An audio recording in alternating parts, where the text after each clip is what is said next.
تو یہ نظر کا دھوکہ نہیں ہے بلکہ یہ حقیقت ہے. تو حقیقت تو ہو نہیں سکتی.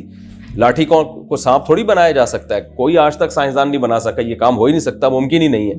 تو انہوں نے جو بنا دیا تو یہ انہوں نے نہیں بلکہ کس نے بنایا ہے؟ اللہ نے.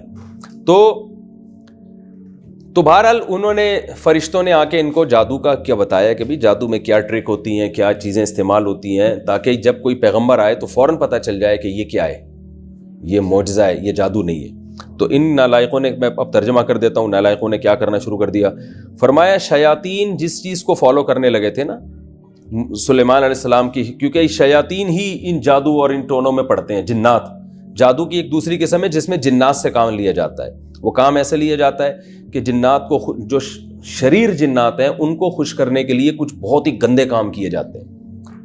جیسے بچوں کی مردہ ہڈیاں نکال لیتے ہیں یہ لوگ قبروں سے, اور ظلم کرتے ہیں, چھوٹے چھوٹے چوزوں کو مار دیتے ہیں, کچل دیتے ہیں, بہت کچھ الٹے الٹے کام. یہ تو جادوگری آپ کو بتائیں گے کیا کیا کرتے ہیں وہ. مجھے ڈر یہ بھی ہوتا ہے ایسا نہ ہو جو تفسیر سننے والے ہیں وہ اس طرح کے کام کرنا شروع کر دیں. تو اس سے جنات خوش کرتے ہیں, پھر ان کو جنات کو کوئی میسج دیتے ہیں, وہ جن وہ کام کر کے آ جاتا ہے. وہ بھی اسباب کے دائرے میں ہوتا ہے, جن کو بھی لامحدود طاقتیں اللہ نے نہیں دی ہیں. تو ان چیزوں کے ظاہر ہے شیاطین اور جنات فالو کرتے ہیں. تو اللہ فرماتے ہیں کہ انہوں نے وحی کی تعلیمات کو چھوڑ کر جادو اور شیاطین کی تعلیمات کو فالو کرنا شروع کر دیا. جادو کا فن تو ان کو سکھایا گیا تھا محض ایک فن کے طور پہ. تو اب جو اصل چیز تھی تورات وہ چھوڑ دی اور پیچھے کس کے پڑ گئے؟ ان چیز کے جو شیاطین اور جنات کا جو کام ہے اس کے پیچھے پڑ گئے. فرمایا وما کفر سلیمان, حالانکہ سلیمان نے کبھی کفر نہیں کیا. یہاں جادو کو کفر سے تعبیر کیا گیا ہے. اس لیے تعبیر کیا گیا ہے کہ قرآن و سنت کی اصطلاح میں کفر دو معنوں میں استعمال ہوتا ہے. ایک کفر اکبر جو حقیقی کفر ہے, اور ایک کفر اصغر. حقیقی کفر کیا ہے؟ اللہ کا انکار کرنا, غیر اللہ سے مدد مانگنا, یہ حقیقی کفر ہے. اور ایک کفر اصغر کیا ہے کہ اللہ کی ناشکری کرنا. جیسے حدیث میں آتا ہے نا جو نماز چھوڑ دے اس نے کفر کیا. تو یہاں ہم کفر سے کیا مراد لیتے ہیں؟ بھئی ناشکری کی اس نے. تو قرآن میں یہ کفر دونوں معنوں میں استعمال ہوتا ہے.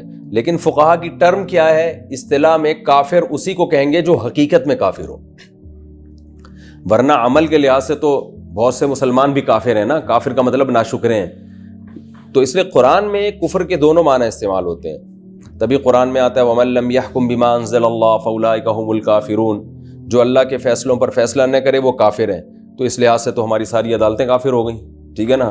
کون قرآن و سنت پہ فیصلہ کر رہا ہے؟ تو یہاں بھی کافر سے کیا مراد ہے؟ ناشکرے لوگ ہیں. تو یہاں بھی اللہ فرماتے ہیں سلیمان نے کفر نہیں کیا. تو اگر کفر سے حقیقی کفر مراد ہے تو اس سے وہ جادو مراد ہے جس میں انسان شرکیہ کلمات پڑھتا ہے. تو سلیمان علیہ السلام یہ جادو نہیں کیا کرتے تھے. اور اگر اس سے چھوٹا کفر مراد ہے تو اس کا بھی یہی مطلب ہے کہ اگر جادو میں شرک نہ بھی ہو تو بھی وہ کیا ہے؟ حرام اور گناہ کبیرہ ہے. جادو جب کیا جاتا ہے نا تو اس میں کبھی شرکیہ کلمات کہے جاتے ہیں, کبھی شرکیہ کلمات نہیں ہوتے. تو دونوں قسم کے جادو اسلام میں حرام ہے. چاہے وہ شرکیہ کلمات والے ہوں اس سے تو کافر ہو جائے گا انسان, اور شرکیہ کلمات نہیں ہیں تو اس سے کافر تو نہیں ہوتا لیکن کبیرہ گناہ کا مرتکب ہوتا ہے. اور تمام علماء کا اس پر اتفاق ہے کہ جادوگر کی سزا اسلام میں قتل ہے. تبھی سعودی عرب میں یہ سزا نافذ ہے. وہاں کوئی پتہ چل جائے نا جادو کرتا ہے فوراً اس کی گردن اڑا دیتے ہیں. فرمایا وَلَٰكِنَّ الشَّيَاطِينَ كَفَرُوا, جنات تھے الٹے کام کرتے تھے, يُعَلِّمُونَ النَّاسَ السِّحْرَ, جو لوگوں کو کیا سکھاتے تھے؟ جادو. تو یہ جنات سے بھی انہوں نے جادو سیکھنے, یہ جو شیاطین سے ان لوگوں نے جادو سیکھنا شروع کیا. اور دو فرشتوں کو بھی اللہ نے نازل کیا. تو جنات سے تو جادو انہوں نے خود سے سیکھنا شروع کیا, جو شر ظاہر ہے وہ تو شر کا ذریعہ بنا. اور فرشتوں سے جو جادو سیکھنا شروع کیا وہ اللہ نے ان آزمائش کے لیے بھیجے تھے تاکہ ان کو جادو اور معجزے کا فرق پتہ چل جائے. فرمایا اور اس چیز کو بھی فالو کرنا شروع کیا انہوں نے جو دو فرشتوں پر نازل کی گئی بابل شہر میں, ہاروت اور ماروت. وما يعلمان من احد, چونکہ یہ فرشتے تھے تو یہ جب بھی کسی کو جادو سکھاتے تھے تو یہ کہتے تھے انما نحن فتنۃ, ہم محض ایک آزمائش ہیں, فلا تکفر, آپ نے کفر نہیں کرنا. کیا مطلب؟ اس جادو کو استعمال نہیں کرنا ہے, جادو کو استعمال نہیں کرنا. یہ جادو کرنے کے لیے نہیں بتایا جا رہا, حق اور باطل میں فرق کے لیے سکھایا جا رہا ہے. اس کی مثال ایسے جیسے آپ کسی کو کسی باطل مذہب کے بارے میں بتاؤ، یا آپ کسی خفیہ ایجنسی کو جوائن کر رہے ہو اور اس میں آپ کو چوروں کے طریقہ واردات سکھایا جا رہا ہو کہ چور کس طریقے سے چوریاں کرتے ہیں، تاکہ آپ یہ علم سیکھو اور چوروں کا پکڑنا آپ کے لیے آسان۔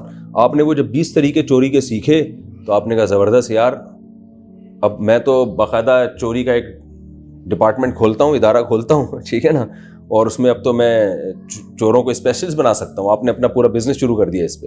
تو یہ کہا جائے گا کہ آپ کو جس مقصد کے لیے یہ علم سکھایا گیا تھا، آپ نے اس کو غلط چیزوں میں استعمال کرنا شروع کر دیا۔ اللہ فرماتے ہیں وما یعلمان من احد، وہ فرشتے ہر ایک کو یہی بتایا کرتے تھے انما نحن فتنۃ، ہم محض ایک آزمائش ہیں، فلا تکفر، آپ نے کفر نہیں کرنا۔ فیتعلمون منہما، ان کم بختوں نے کیا کیا کہ ان فرشتوں سے وہ چیز سیکھنا شروع کر دی ما یفرقون بہ بین المرء وزوجہ، کہ جس کے ذریعے میاں بیوی میں جدائیاں ڈالی جاتی ہیں۔ ان کو اب جادو کے طریقے آ گئے تھے، تو جادو کے ذریعے سے میاں بیوی میں طلاقیں ڈلوانا۔ تو فسادی لوگوں کو شادیاں کرانے کا شوق کم ہوتا ہے، طلاقیں ڈلوانے کا شوق زیادہ ہوتا ہے۔ اب اس سے آپ کو میری فضیلت کا بھی اندازہ ہو گیا ہوگا کہ میں شادی پر بہت تفصیل سے بیان کرتا ہوں۔ تو اللہ نے طلاق کو برا عمل قرار دیا ہے، اس سے خود بخود پتہ چلتا ہے کہ ایک چیز اگر بری ہے تو اس کی اپوزٹ کیا ہوتی ہے؟ اچھی ہوتی ہے۔ تو اس سے آپ مجھے بھی شاباش دیں کہ مفتی صاحب ویل ڈن، زبردست، آپ تو لوگ کہتے ہیں شادیاں کرو۔ تو اللہ فرماتے ہیں ما یفرقون بہ بین المرء وزوجہ، کہ میاں بیوی کے درمیان جادو کے زور سے جدائیاں ڈالتے تھے۔ یہ جادو کے زور سے جدائی کیسے ڈالی جا سکتی ہے؟ دو طرح سے۔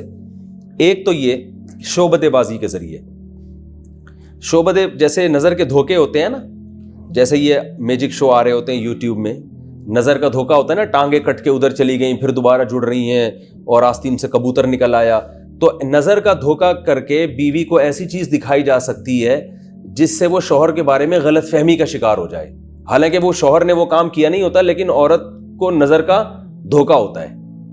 بھئی ایسا منظر دکھا دیا، وہ حقیقت میں نہیں ہے، کچھ کنفیوژن پیدا کر دی۔ یا بیوی کے بارے میں شوہر کو ایسا منظر دکھا دیا، وہ حقیقت میں نہیں ہے لیکن شوہر کو نظر کا دھوکا ہو گیا، کچھ ایسا اس نے سین بنایا کہ اس سے شوہر کے دل میں بیوی کے بارے میں غلط فہمیاں پیدا ہو گئیں۔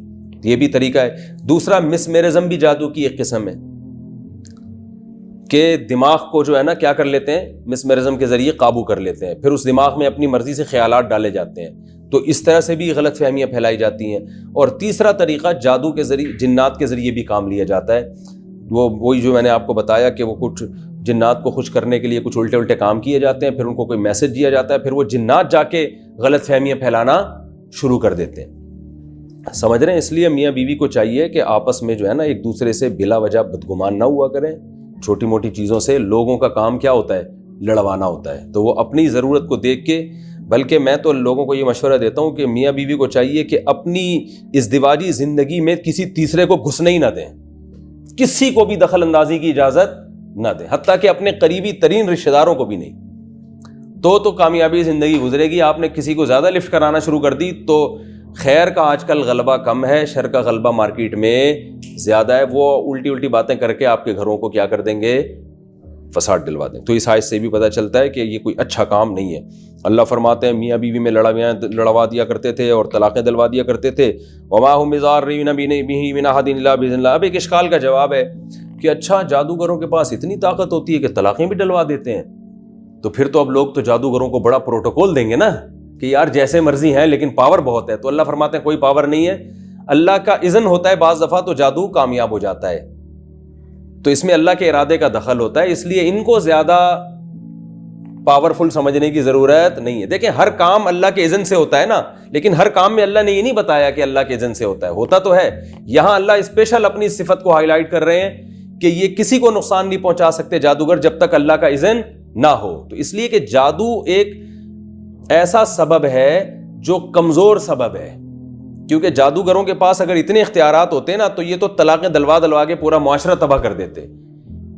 اور سیاسی لوگ جادوگروں کے پاس جاتے کہ اپوزیشن کو نیچے گرانا ہے، تو جادوگر کو اتنے پیسے دیے، اس نے عمران خان پہ کر دیا، عمران خان جادوگر کے پاس گیا، اس نے نواز شریف کو کر دیا، پھر تو یہ تو سارا نظام کیا ہو جاتا دنیا کا تل پٹ۔ تو اللہ فرماتے ہیں ان میں اتنی پاور نہیں ہے، ہاں یہ شر پھیلانے کی کوشش کرتے ہیں، تو بعض دفعہ اللہ کی مشیت شامل حال ہو جاتی ہے اور اس میں اللہ کی حکمتیں ہوتی ہیں جو اللہ ہی بہتر جانتا ہے، کیونکہ دنیا میں شر بھی اللہ نے رکھا ہے اور خیر بھی، تو شر بھی اللہ کی مرضی سے مرضی سے میری مراد مشیت سے، شر پہ اللہ خوش تو نہیں ہوتا، لیکن شر اللہ کی مشیت اور ارادے کے بغیر ہوتا نہیں ہے۔ جیسے قرآن مجید میں اللہ کا ارشاد ہے ان تکفروا، اگر تم کفر کرو گے تو وہ کیا ہے، نہیں، ان تشکروا یرضہ لکم، اگر شکر کرو گے تو اللہ اس پہ خوش بھی ہوگا، اور کفر کرو گے تو کفر ہو تو جائے گا لیکن اللہ اس پہ خوش نہیں ہوگا۔ تو کفر ہونے تو دیتا ہے اللہ تعالیٰ۔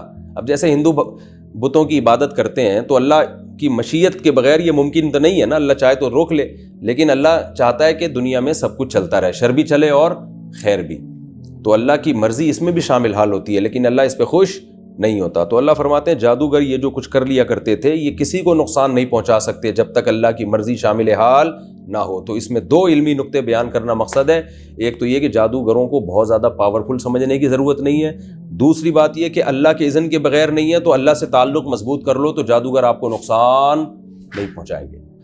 تو اس میں یہ دو علمی نقطے بہت یعنی اچھی طرح ذہن میں بٹھا لیں۔ ایک اللہ باذن اللہ، کہ اللہ کے حکم سے، تو پتہ چلا کہ اگر کوئی جادو کرتا ہے تو پھر ہمیں تعلق اللہ سے مضبوط کرنا چاہیے۔ تو اللہ کے کلمات جو ہمیں سکھائے گئے ہیں نبی صلی اللہ علیہ وسلم نے، سورہ فلق، سورہ ناس، آیت الکرسی، ان کلمات کو زیادہ سے زیادہ پڑھنا چاہیے جن میں اللہ سے مدد مانگی گئی ہے، تو اس سے فائدہ بھی ہوتا ہے۔ آگے اللہ فرماتے ہیں وَيَتَعَلَّمُونَ مَا يَضُرُّهُمْ وَلَا يَنفَعُهُمْ، وہ چیزیں سیکھا کرتے تھے جس سے جو ان کو نقصان پہنچائے، جو فائدہ نہ پہنچائے، جو مقصد تھا فائدے کا وہ حاصل نہیں کیا، اور الٹا کفر میں پڑ کے اپنی آخرت تباہ کر دی انہوں نے۔ وَلَقَدْ عَلِمُوا لَمَنِ اشْتَرَاهُ مَا لَهُ فِي الْآخِرَةِ مِنْ خَلَاقٍ، حالانکہ یہ جانتے تھے کہ جو بھی اس جادو کو خریدے گا یعنی اختیار کرے گا اس کا آخرت میں سرے سے کوئی حصہ نہیں ہے۔ من خلاق میں من تاکید کے لیے، ذرا سا بھی آخرت میں اس کا حصہ نہیں ہے۔ اس سے صاف پتہ چلتا ہے کہ بہت بڑا جرم ہے جادو کرنا۔ اور آج کل دیکھو خواتین دشمنیوں میں فوراً جادوگروں کے پاس چلی جاتی ہیں، یہ میری جٹھانی پہ یہ کروا دو، میری ساس پہ یہ کروا دو، میری بہو پہ یہ کروا دو، تو یہ بہت بڑا جرم ہے۔ اللہ نے فرمایا آخرت میں ذرا سا بھی حصہ نہیں ہے۔ وَلَبِئْسَ مَا شَرَوْا بِهِ أَنفُسَهُمْ، اور کتنی بری چیز ہے جس کے ذریعے اپنے آپ کو بیچ ڈالتے ہیں یہ لوگ، یعنی اپنی جان کا سودا کر لیتے ہیں۔ اور لَوْ كَانُوا يَعْلَمُونَ، کاش کہ یہ لوگ جان لیتے۔ تو خلاصہ آیت کا کیا نکلا، پہلے میں اگلی آیت بھی کمپلیٹ کر لوں۔ وَلَوْ أَنَّهُمْ آمَنُوا وَاتَّقَوْا، اگر یہ اہل یہود ایمان لاتے، تقوی اختیار کرتے، لَمَثُوبَةٌ مِّنْ عِنْدِ اللَّهِ خَيْرٌ، تو آخرت میں جو ان کو ثواب ملنے والا تھا وہ اس دنیا کے چند ٹکوں سے بہت بہتر تھا۔ اب وہ دنیا کے چند ٹکے کیا کہ کسی نے آ کے کہا ہوگا یار وہ فلاں کی بیوی کو طلاق دلوا دے، میں اس سے شادی کرنا چاہتا ہوں، تو جادوگر نے پوچھا ہوگا مجھے کیا ملے گا، لے بھائی تجھے یہ بلینک چیک دے رہا ہوں میں، تو یہ دنیا کا فائدہ تھا نا بھائی، طلاقیں دلوا کے یہی تو ہوتا ہے نا کہ کوئی اپنا مفاد ہوتا ہے، کوئی خود شادی کرنا چاہ رہا ہوتا ہے یا کسی اور کی کروانا چاہ رہا ہوتا ہے، یا ویسے ہی جیلسی میں لڑائیاں ڈلوا دیتا ہے، تو باپ بیٹوں کو لڑا دیتا ہے، میاں بیوی کو لڑا دیتا ہے، ماں بیٹی کو لڑوا دیتے ہیں، تو اس میں کوئی نہ کوئی فائدہ ہوتا ہے۔ لَوْ كَانُوا يَعْلَمُونَ، اللہ فرماتے ہیں آخرت کو سامنے رکھو تو یہ تمہارے لیے بہتر ہے۔ تو اس پورے رکوع کا خلاصہ یہی نکلا کہ پچھلے رکوع میں اہل یہود نے کہا تھا کہ ہم تو مومن ہیں۔ آیت کیا تھی کہ جب ان سے کہا جاتا ہے کہ قرآن پر ایمان لاؤ تو کہتے ہیں کہ ہم تو اس کتاب پر ایمان لا چکے ہیں جو ہم پہ نازل ہوئی ہے۔ تو اللہ فرماتے ہیں یہ اس دعوے میں کیا ہیں، جھوٹے۔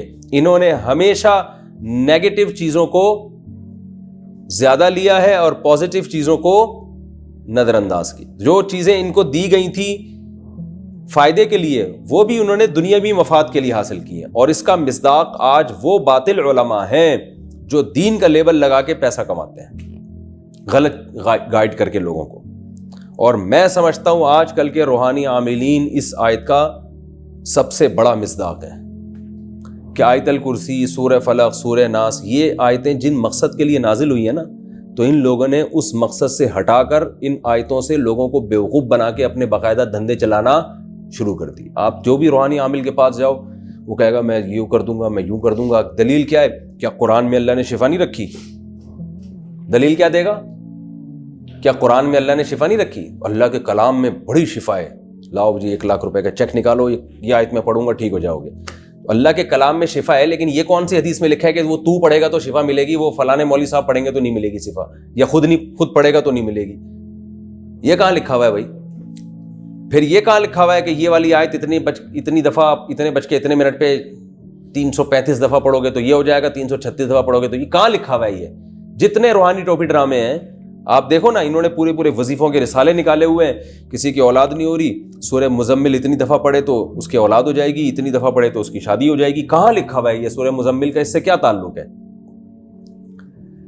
تو یہ پورے پورے رسالے اس پہ چھپ رہے ہیں, پوری پوری کتابیں چھپ رہے ہیں, اور کروڑوں روپے کما رہے ہیں ان دھندوں سے لوگ. تو یہ کیا ہے کہ جس مقصد کے لیے قرآن نازل ہوا تھا اس کو چھوڑ کر اس چیز کو فالو کرنا شروع کر دیا جس میں ان کا دنیاوی نفع زیادہ ہے. قرآن تو اصل جو نازل ہوا ہے وہ تو فالو کرنے کے لیے ہوا ہے نا, اس میں پردے کے احکام بھی ہیں. یہ جوان جوان بے پردہ عورتوں کو اپنے سامنے انہوں نے بٹھایا ہوا ہوتا ہے, اور کوئی ان کے پاس اس وظیفے کے برحق ہونے کی دلیل نہیں ہوتی, بس لوگوں کو بتا رہے ہوتے ہیں. مسمرزم یہ لوگ کرتے ہیں. یہ جتنے بڑے بڑے روحانی ٹوپی ڈرامے ہیں نا, آپ ان کے پاس جاؤ گے, یہ مسمرزم کے بڑے ماہر ہوتے ہیں. یہ آپ کا دماغ کو وہ قابو پا لیتے ہیں اور بہت کچھ کرتے ہیں یہ الٹے الٹے کام. تو یہ لوگ بھی اس زمانے میں ان آیتوں کے پورے پورے مصداق ہیں کہ انہوں نے جو اصل چیز تھی کہ قرآن کو فالو کرنا اس کو چھوڑ دیا, اور جو چیز دنیاوی فائدے کے لیے تھی اس کو انہوں نے اختیار کر لیا.